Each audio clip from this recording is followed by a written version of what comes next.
السلام عليكم ورحمة الله وبركاته. الحمد لله وكفى والصلاة والسلام على عباده الذين اصطفى. أما بعد فقد قال الله تبارك وتعالى: أفرأيت من اتخذ إلهه هواه وأضله الله على علم وختم على قلبه وختم على سمعه وقلبه وجعل على بصره غشاوة فمن يهديه من بعد الله أفلا تذكرون. وقال تبارك وتعالى: بل اتبع الذين ظلموا أهواءهم بغير علم فمن يهدي من أضل الله. وقال تعالى: واتبع هواه وكان أمره فرطا. وقال تعالى: ومن أضل ممن اتبع هواه بغير هدى من الله. وقال تعالى: ولا تتبع الهوى فيضلك عن سبيل الله. وقال تعالى: وقالوا ما هي إلا حياتنا الدنيا نموت ونحيا وما يهلكنا إلا الدهر وما لهم بذلك من علم إنهم إلا يظنون. وقال النبي صلى الله عليه وسلم: لا يؤمن أحدكم حتى يكون هواه تبعا لما جئت به. وقال عليه الصلاة والسلام: ثلاث مهلكات وثلاث منجيات، فالمهلكات شح مطاع وهوى متبع وإعجاب المرء نفسه، والمنجيات خشية الله في السر والعلانية والقصد في الغنى والفقر والعدل في الرضا والغضب. وقال النبي صلى الله عليه وسلم: قال الله تبارك وتعالى: يؤذيني ابن آدم يسب الدهر وأنا الدهر يبدي الأمر بكله أقلب الليل والنهار. وقال عليه الصلاة والسلام: لا تسبوا الدهر فإن الله هو الدهر. My dear brothers, I mentioned some ayats of the Quran regarding hawa. وَمَنْ أَضَلُّ مِمَّنِ اتَّبَعَ هَوَاهُ بِغَيْرِ هُدًى مِنَ اللَّهِ. That the person who follows his desire, and we all have base desire inside us, every one of us, regardless of how pious we are, or how good we are, or how bad we are, we all have desire. That's why the base desire is put in the human by Allah, because Allah is the Khaliq of khair also, and Allah is the Khaliq of shar also. Allah is the creator of all good also, and Allah is the creator of all evil also. If somebody says, then why do we blame shaitan? Then shaitan is also a makhluk of Allah, and he inspires people to do evil. And Allah puts khair in the insan. We get inspiration sometimes to do khair. That inspiration is also makhluk of Allah, that it comes into our heart that we should do good. So basically, khair and shar comes from Allah. But we do nisbat, we refer to shar usually towards shaitan, because shaitan does not do any khair. In a hadith it comes, Rasulullah sallallahu alaihi wasallam told Abu Huraira radiyallahu anhu that you will have a visitor tonight. Abu Huraira was looking after some grain from Baytul Mal. So in the night, a shaitan came and he started to gather the grain. So Abu Huraira caught him. So he started to wail and cry and say things. And he said, I have small children, they are hungry. Let me go, I won't come again. So Abu Huraira let him go. So when he went in the morning, Rasulullah sallallahu alaihi wasallam asked him, did your night visitor come? He said, yes. He said, what did you do? He said, I let him go. Nabi sallallahu alaihi wasallam said, he will come again tonight. He came the second night, did the same thing. In the morning when Abu Huraira went, Nabi sallallahu alaihi wasallam asked him. So he said that that's what happened the night before happened. Nabi sallallahu alaihi wasallam said, he will come again tonight. Capture him if you can. So he came the third night. So Abu Huraira would not let him go this time. He tied him. So Shaitan said to him, I will tell you something, that none of me and my kind can ever visit you, ever come to you, to harm you in the night. So he said, what? He said, do you know Ayatul Kursi, Allahu la ilaha illahu al-hayyul qayyum? If you read this at night, Shaitan or anything that has to do with Shaitan cannot harm you during the night. And if you read it in the day, inshallah, nothing will harm you in the day. So Abu Huraira let him go. So now, Nabi Kareem Sallallahu Alaihi Wasallam asked Abu Huraira said, I had him I was about to bring him, and then he told me, Nabi Sallallahu Alaihi Wasallam said, Sadaq al-kadhoob, that the one who lies the most, he said once the truth. He said the truth once. Yani, what he said about Ayatul Kursi is right. How many of us read Ayatul Kursi at night? MashaAllah. One person. 2 people, 3 people. So most of us don't. And most of us, many of the kids already know Ayatul Kursi. Because if they read here, they know they have to learn Ayatul Kursi. So we should all read Ayatul Kursi at night. Make our small young children read Ayatul Kursi at night. These things are hifadat. You know, we take precautions. People have alarms in their homes. Thousands of dollars. There's nothing wrong with having an alarm system. But the best alarm system is Ayatul Kursi. And always remember, the more alarms you have, the more you are asking the thieves to come to you. Because why is a thief going to go to somebody's house who doesn't have an alarm? Kangale ke paas kaun aayega? So,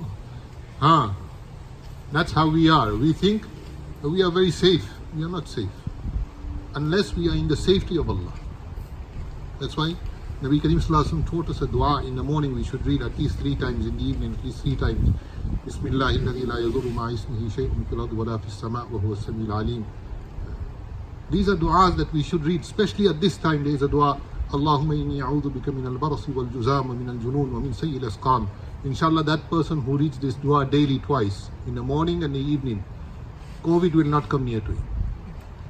Inshallah. Allahumma inni a'udhu bika min al-barasi wal-juzam wa min al-junun wa min sayyi al-asqam.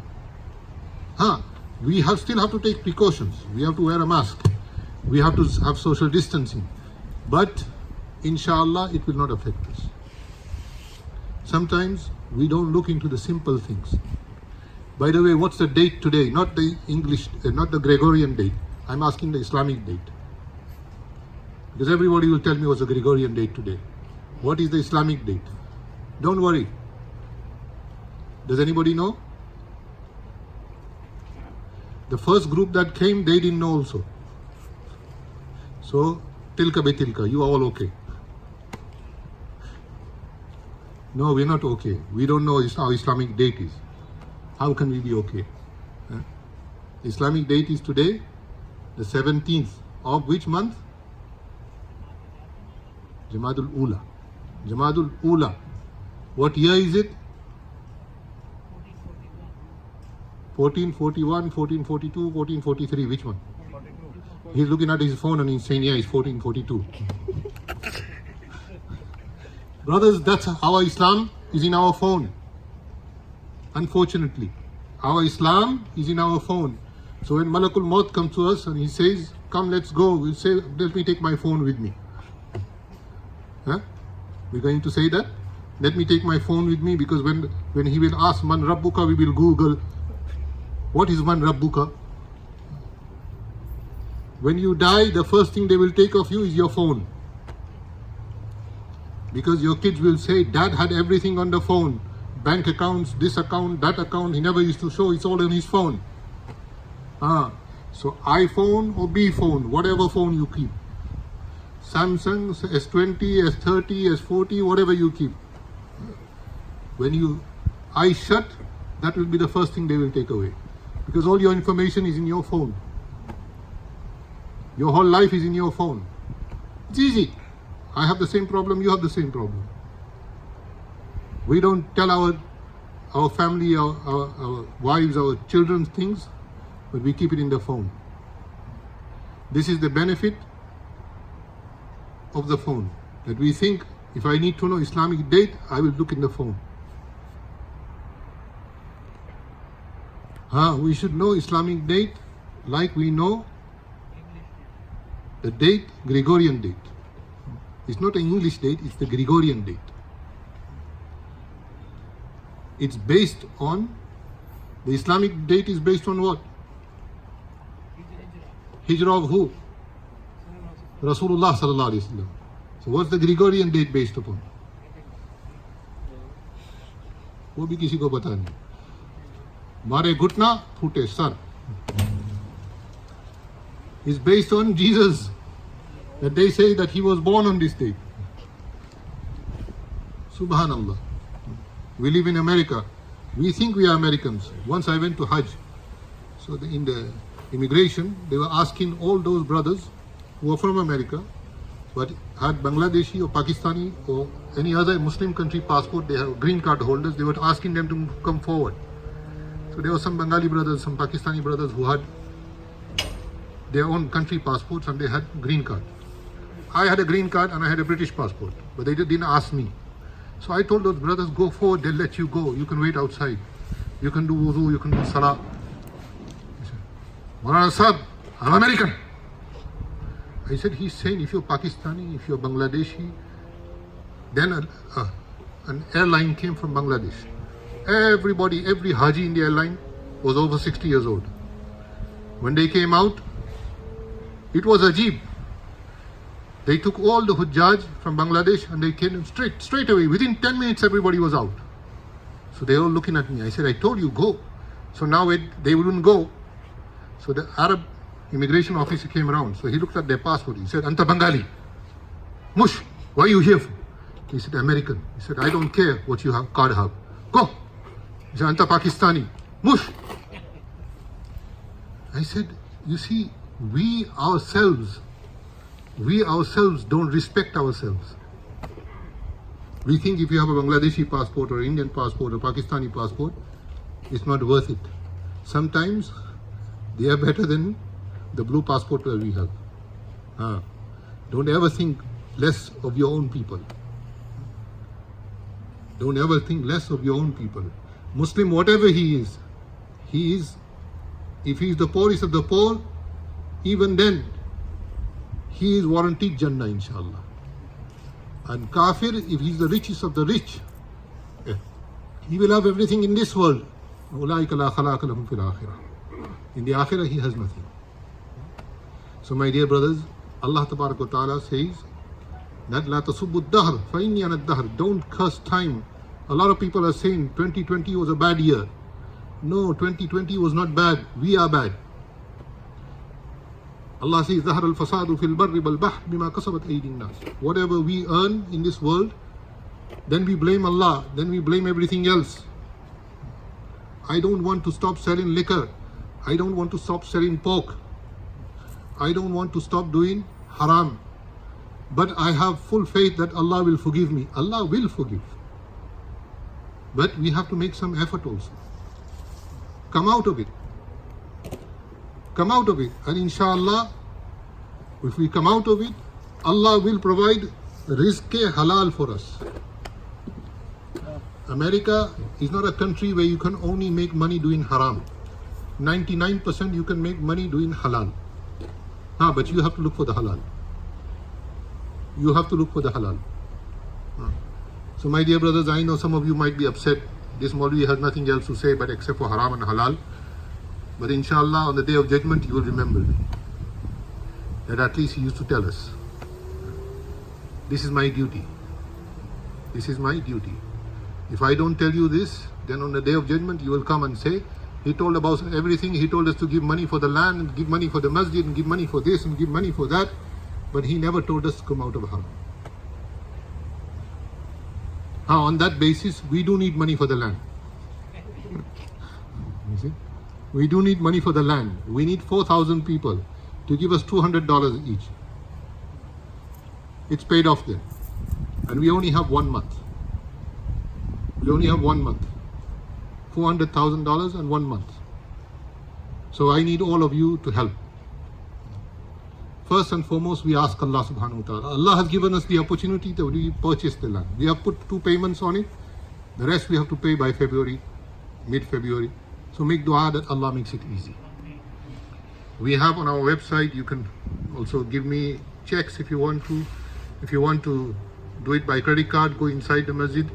If you want to do it by PayPal or Zelle, then you have to go on the masjid website. We have two websites. One is the old website, one is the new website. If you go on the new website, the Zelle account and PayPal is on there also, and PayPal is on the old account also, on the old website also. So you want that not everybody can give $100,000, maybe not everybody can give $200 maybe also. But everybody can make an effort, phone somebody, call somebody, tell somebody in your family, tell your children, those who are earning, ask them to give in the path of Allah, give in the house of Allah, and like that inshallah we will get it. You brothers and you sisters, you help purchase this land, you help purchase this masjid. I know you might be saying, why haven't we built the masjid yet? But this opportunity came whilst we were talking about building the masjid. So that Allah that gave us this, land we are doing Jummah on, and that Allah that will give us the land in the back, that Allah will give the masjid also inshallah. We make dua to Allah subhanahu wa ta'ala, ask Him and help whatever we can with. Inshallah, even if you're going to give $1, give $1, no problem. But give inshallah in the path of Allah subhanahu wa ta'ala. May Allah give us tawfiq.